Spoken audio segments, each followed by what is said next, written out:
गुरुकुल द्वितीय वार्षिकोत्सव अनुष्ठित गुरुकुल शिक्षा मंदिर देवगढ़ जगतसिंहपुर परिसर में गतकाली बहु आडंबर अनुष्ठान द्वितीय वार्षिकोत्सव अनुष्ठित होइछि। अनुष्ठान अध्यक्ष श्रीजुक्त अरुण कुमार मिश्र सभापतित्व में आयोजित यह कार्यक्रम मुख्य अतिथि भाव संत श्री रामाभिषेक दास महाराज, मुख्य वक्ता पंडित श्री सुदर्शन त्रिपाठी, सम्मान्य अतिथि श्री विजय कुमार रथ, श्रीमती आद्याशा प्रियदर्शनी षडंगी जोगदे प्रदीप प्रज्वलन पूर्वक उत्सवर शुभारंभ करथिले। मुख्य अतिथि संत श्री रामाभिषेक दास महाराज महोदय निज अभिभाषण दे अनुष्ठानर पिलामानंको उच्च चरित्र गठन निमंते अभिभाषण सह छात्र छात्रींको श्रृंखलित जीवन गठन करिबा सह देशर सुनागरिक एवं पौराणिक आध्यात्मिक जीवन उपरे किछि परामर्श देइथिले। अनुष्ठान रे कृति छात्र छात्री मानंको प्रथम, द्वितीय एवं तृतीय स्थान अनुसार पुरस्कार वितरण करा जायथिला। सम्मानीय सांबादिक तथा शुभंकर जेना, प्रताप कुमार सिंह, राकेश कुमार राय और सुमन कुमार दास को मानपत्र सह पुष्पगुच्छरे स्वागत करा जायथिला। एहा सह सेठारे कुनी कुनी पिलांक द्वारा नृत्य प्रदर्शन एवं सांस्कृतिक कार्यक्रम सह गुरुकुल शिक्षा मंदिर रे मंच सभापति भाबरे सालेपुर सावित्री देवी आकाशिक महाविद्यालयर इंग्राजी विभाग मुख्य अध्यापिका श्रीजुक्त विष्णुचरण परिडा एवं परिचालिका प्रभासिनी षडंगी द्वारा कार्यक्रम संपादित होइतिला।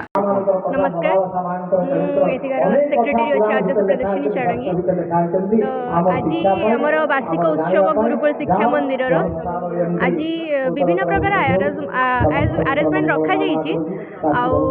आठार पिलामानंकु पाठ पढ़ा सहित कोकुरिकुलर एक्टिविटीज रोचे जो पिलामाने आगक बढ़ी पारे।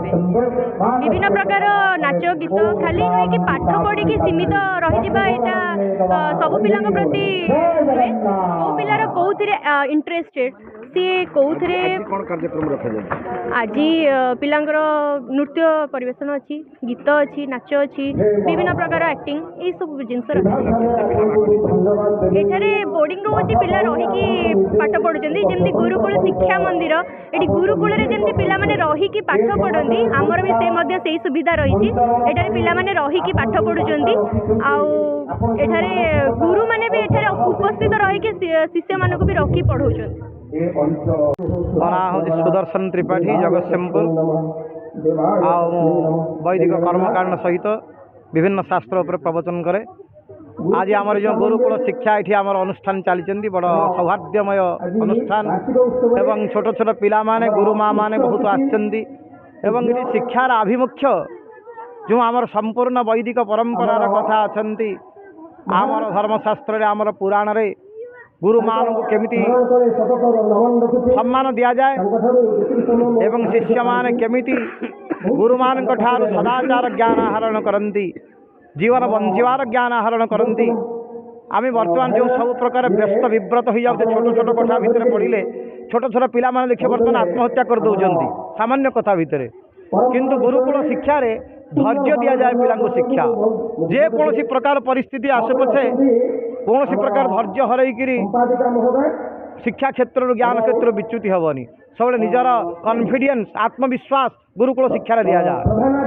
आमर संपूर्ण जी वैदिक परंपरा एकदम संपूर्ण शुद्ध था एवं बहुत गुरु माने आचार्य माने गुरुकुल रही पाठ पढ़ुले शिक्षा तो असीम सारा जीवन पर्यंत शिखिले भी शिक्षार समाप्ति हो पार।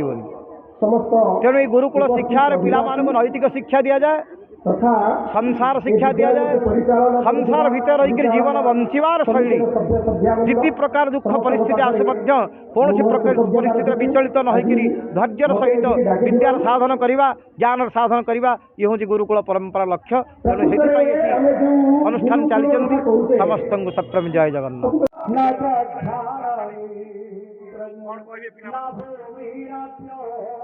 विद्याविनय संपन्ने ब्राह्मणे कवियस्तिनि सुनिदैव सुभागे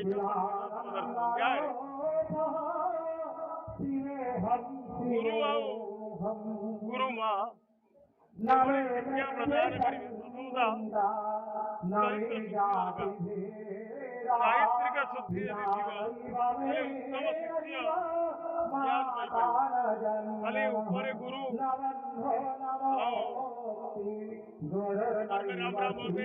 अंदर में कुछ अलग और ऐसा कोई गुरु शिक्षा की परंपरा नहीं रही। अब वही बार उद्देश्य ये गुरुकुल शिक्षा मंदिर गुरुकुल शिक्षा मंदिर तो इंग्लिश शब्द ही जाऊँगी गुरुकुल शिक्षा स्मृति स्तंभ मंदिर ओडिया स्मृति स्तंभ आओ ये सुंदर सुंदर शिशु साहब के बारे में समग्र भारत वर्ष समग्र विश्व स्तर गोटे गोटे कूल उद्दीपक हवा पाई ये गुरुकुल शिक्षा मंदिर गुरुकुल शिक्षा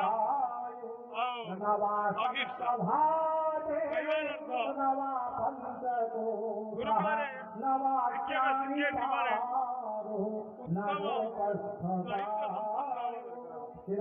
उत्तम चरित्र संपन्न खाली सर्टिफिकेट मुह रही किए शिक्षक ही जाई पारा कि शिष्य ही पारा सर्टिफिकेट हुए जो योग्य विवेचित ସେମାନେ ଗୁରୁକୁଳ ଶିକ୍ଷା ମନ୍ଦିରର ପ୍ରଥମ ଆଭିମୁଖ୍ୟ ହେଉଛି ସମସ୍ତ ଶିଶୁମାନଙ୍କୁ ସୁନ୍ଦର ସୁନ୍ଦର ସୁନାଗରିକ ପ୍ରତିଷ୍ଠା କରିବା